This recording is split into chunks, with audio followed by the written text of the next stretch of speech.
question is this. You talked about the value of fuel diversity, but I don't understand how in the current market structure anybody gets any incentive to worry about fuel diversity, because only consumers benefit and they don't make the decisions. Well, I think you're seeing very responsible behavior by the Georgia and South Carolina legislators and by the Georgia and South Carolina Public Utility Commissions, in that they're recognizing that today you ought to build gas. They have also seen the volatility in the past. There is no gas asset that operates for 60 years, okay? None. Also, they're looking and saying, we know we're going to build a lot of gas. We don't want to only build gas because that's not in our customers' best interest. And we want an asset that can operate for 60 years that has very, very good price stability. And nuclear plants over the last decade plus have demonstrated very, very good stability in the cost that we're experiencing and price stability. So yeah, clearly looking at today, looking at the next year, looking at probably the year after that, you default to gas. If you're looking out in more in an integrated resource planning mode and thinking about it, you do want portfolio diversity. Just think about your own portfolio diversity in what you all manage in some cases, or your own 401k. If what you looked at was what was performing just well, this year and next year, and put everything in it, what do you think in year 5 or year 10? And I think that's the kind of thinking that we're seeing by particularly the regulated state. Much more difficult in merchant markets right now. They may ultimately have trouble actually getting electricity in merchant markets at some point. I don't know. Other questions?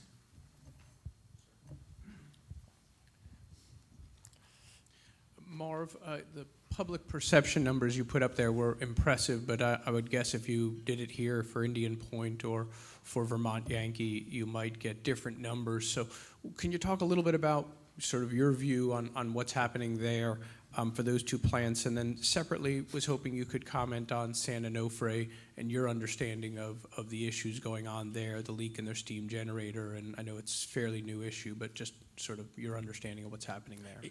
Okay, I'll get to the plant-specific stuff as best I can in just a second. But just on the public opinion stuff, the other survey that we do every 2 years, and it turned out last year was one of those 2-year periods, is what we call a neighbors survey, where it's basically a survey of the residents within the 10-mile emergency planning zone, excluding plant employees.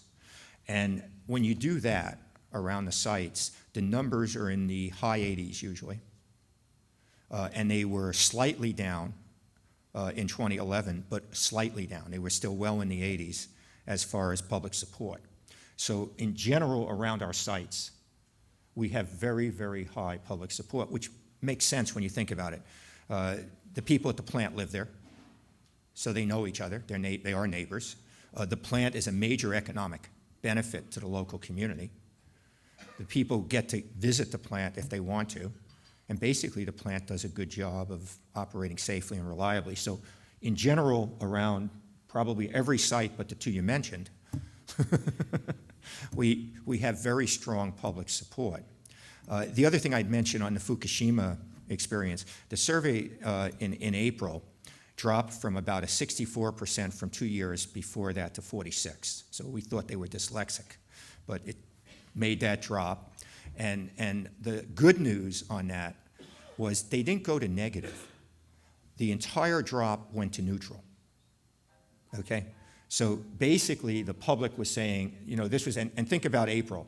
I mean, all you had on TV was Fukushima, 24/7 almost, with trailers talking about, 12,000 dead and 18,000 missing, like it related to Fukushima. No one has been killed at Fukushima by radiation. Okay, we've had 4 people killed that I'm aware of.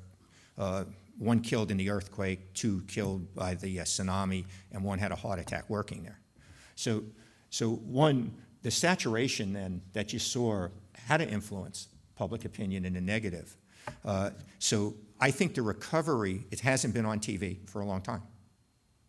Okay, so the recovery is much better from that. So as far as around Indian Point and VY, My guess is that, particularly around VY, since a lot of the workers live in that area, it's probably pretty good support. And I don't know the numbers for VY because we just look at it nationally when we do the neighbor survey. But I would guess that it's not that bad support around there because they have 625 employees that live right there and have lived there probably for 25 years. Around Indian Point, I think it may be a vocal minority, but they're very vocal against the plant, and it's a tough environment for them. I think Entergy is doing probably as good as you can in outreach to them. Right now, we have the former site vice president, Joe Pollack, who had been the site VP at Indian Point, actually on loan to us from Entergy, and he's being tremendously helpful as we try and put together our response to Fukushima. I mean, he is as committed to safety as anybody I've ever talked to in the industry, and he is very open to talking with the public and everybody else out there. So you can just keep that up, and that's what we encourage our people. We encourage all the sites to get as many people to visit the plants as they can. We always gain support when you have people visit the plant. In my opinion, two things happen. One, the plants are impressive physical structures. But I think more important than that, you actually get to meet the people that work there. And you see the commitment and the professionalism of them. I think that one of the things we've never been able to overcome well in the nuclear industry is humanize the plants. Okay, it's easy to not like a nuclear plant or to not like a company. It's more difficult when you actually meet people that work there and you see how dedicated and committed and smart they are. So I think we'll continue to do that. I think on songs, it's being referred to primary to secondary tube leak in the plant that was operating. I honestly don't have, and I know that they don't have yet, any root cause as to why this happened. And it's an important thing because these are new steam generators. So just like everything else we do in the industry, we will drive this to a root cause understanding of why this was. Is it a manufacturing problem? Is it some other chemistry problem? What caused it? And then through IMPO primarily, that information will be shared across the industry, and we'll take those lessons learned and make whatever corrections we need to do either at operating plants or on the manufacturing side. But it's still too early to give any sort of answer. And I know they're working diligently to understand it, but you just don't get there in a week.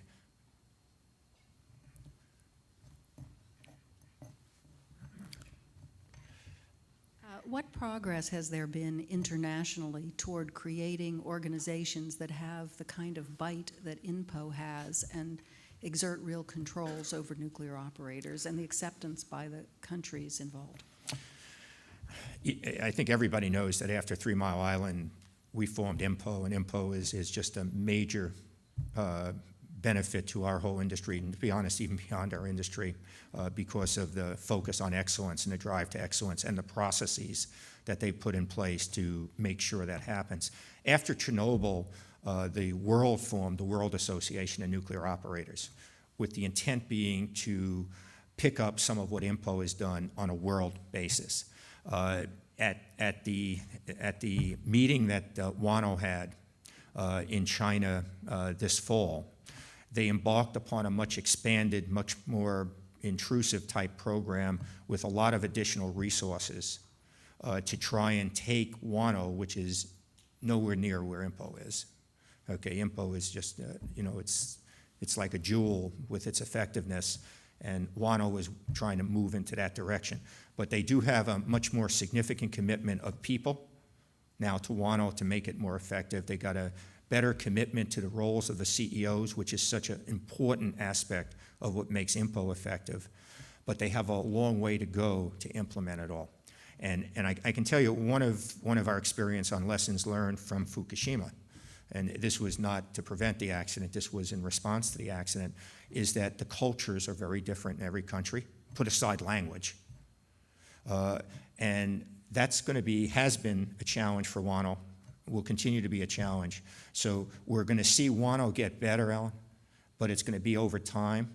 And to be honest, one of the things we keep saying is there's a lot of good reasons for selling U.S. technologies. One of those good reasons is if you're a new country, you're going to want someone to help you operate it. We operate 16 of the top 20 plants in the world right now. Our operations across our plants really is exceptional, and we continue to look at it to see where we're slipping to try and get better. But it's going to be a tough road to get WANO to the effectiveness of IMPO for a lot of reasons, but culture, language, and things like that are going to make it hard. But they're moving in that direction and made some decisions this fall.